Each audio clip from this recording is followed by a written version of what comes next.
welcome back to the Cockpit Yogi. So today I thought I'd share with you guys a very simple recipe for how to go about making sauerkraut. Now, many people would say, well, why eat rotten cabbage? But the whole point of it is actually it improves our gut health. It introduces some of those healthy bacteria that are really important for our digestion and our overall good health. More recently, a lot of studies have been telling us that we need to introduce these healthy bacteria into our diet, and that can come in the form of sauerkraut or kimchi, or perhaps kefir, which is a fermented milk product, or also there's a drink called kombucha, which is also quite nice. So I'm going to show you a really simple recipe. There's lots of different ways of doing this, but today's one is just a simple sort of German style sauerkraut. So whenever you're ready, I'll show you how to get started. So what do we need to make our simple sauerkraut? Well, first of all, you're going to need a really big bowl for massaging your cabbage.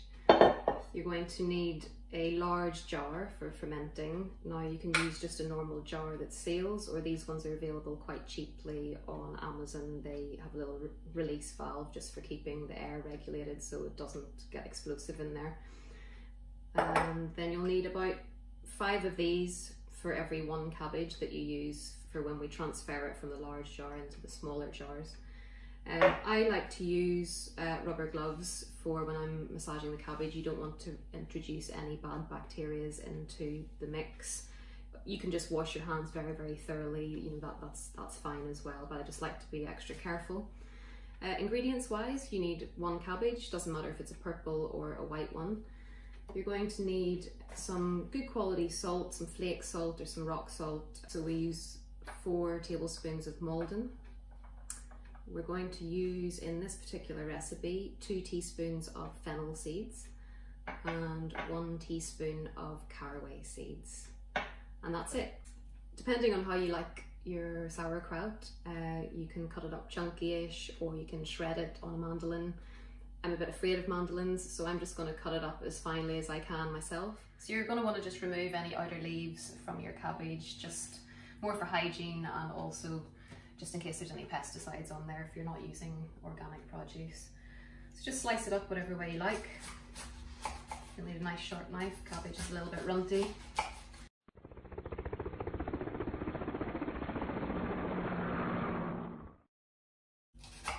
No, I'm no chef, so don't be expecting any fancy slicing skills here.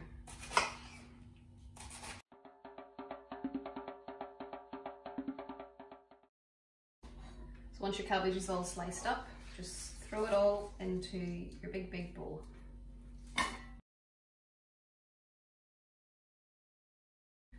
So because I'm going to start putting my hands deeply into the cabbage, I am going to put my little rubber gloves on. So I've already measured out 4 tablespoons of flake salt. So just scatter that onto the cabbage. And then you're just going to gently, or roughly, massage it through. And the whole point of putting this salt in is it starts to release some of the water from the cabbage and begins the process. Once you've given that a really good massage in, you're going to leave your cabbage to sweat it out for approximately 1.5 to 2 hours. You should notice some liquid starting to form in the bottom of the bowl, and that's exactly how it's supposed to look. So we'll leave that aside now and we'll come back in about 2 hours. So we've waited patiently 2 hours and we've come back to have a look at our cabbage and see how the liquid's starting to come out of it. And it's looking about ready to start packing into the jar with the seeds. So if you want to have a little look in there, you can see that the liquid's starting to run out of it. That's how it's supposed to look. So we're now going to add our seeds, which I measured out earlier. It was 2 teaspoons of fennel seeds and 1 teaspoon of caraway seeds for this particular recipe. So we're just going to scatter those in. And we're going to take our jar. I've just sterilised this jar using boiling water. So unfortunately this is a bit of a messy procedure. We're just going to start throwing the cabbage into the jar. Just make sure your seeds are mixed through.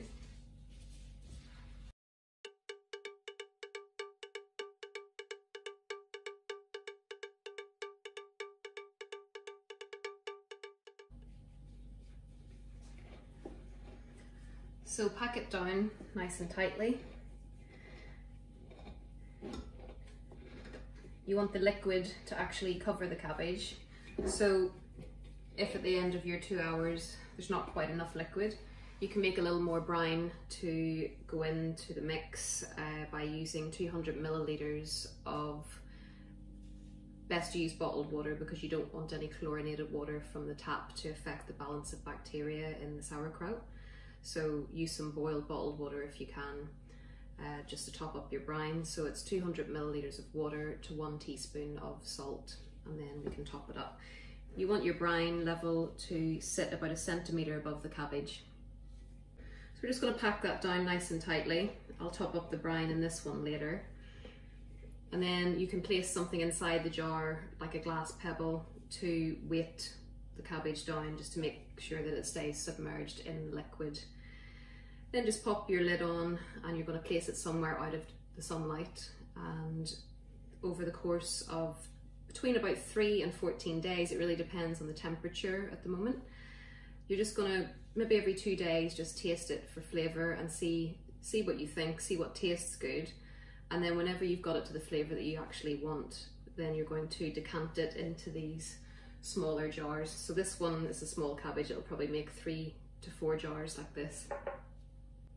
Once you've packed it into your smaller jars, then it'll keep in your fridge for up to 3 months. It's really nice to have just as a side or a really low calorie snack. And the flavour will actually develop in it as time goes on. So you can also make any variation that you want. I'll possibly do some other videos later on about kimchi and things like that, but last week I made a red sauerkraut. This is Kat's quarantine kraut. And this one was red cabbage, and the salt amount was the same, and this one had 1 teaspoon of mustard seeds, 1 teaspoon of coriander seeds, and 1 teaspoon of chilli flakes, and it had a nice little kick to it. So that's another little option if you would prefer that kind of flavour. So that's about it. There's not much more to it than that. Unfortunately, this is a bit of a small batch this time. I got a home delivery of groceries, so they brought me a really weeny little cabbage this time. But normally it would make almost a full jar of this, which would make you then 5 smaller jars. And actually, to buy a store-bought version of sauerkraut is about £3 or £4 a jar. So that's quite a good saving if you're feeling thrifty. So just to summarise then, what do you actually need to do? You just need your salt, you need your seeds, you need your cabbage, and you need your big bowl, and you need your jar. And yes, it's as simple as that. Massage the salt into the cabbage, leave it for a couple of hours, and then pack it into the jar with your seeds, and then just top it up with brine if you need to. And that's about it. Perfect as a little side or a little snack, very low calorie and very beneficial for your gut health. I can't stress that enough. So thank you very much for watching, and I'll see you next time on the Cockpit Yogi.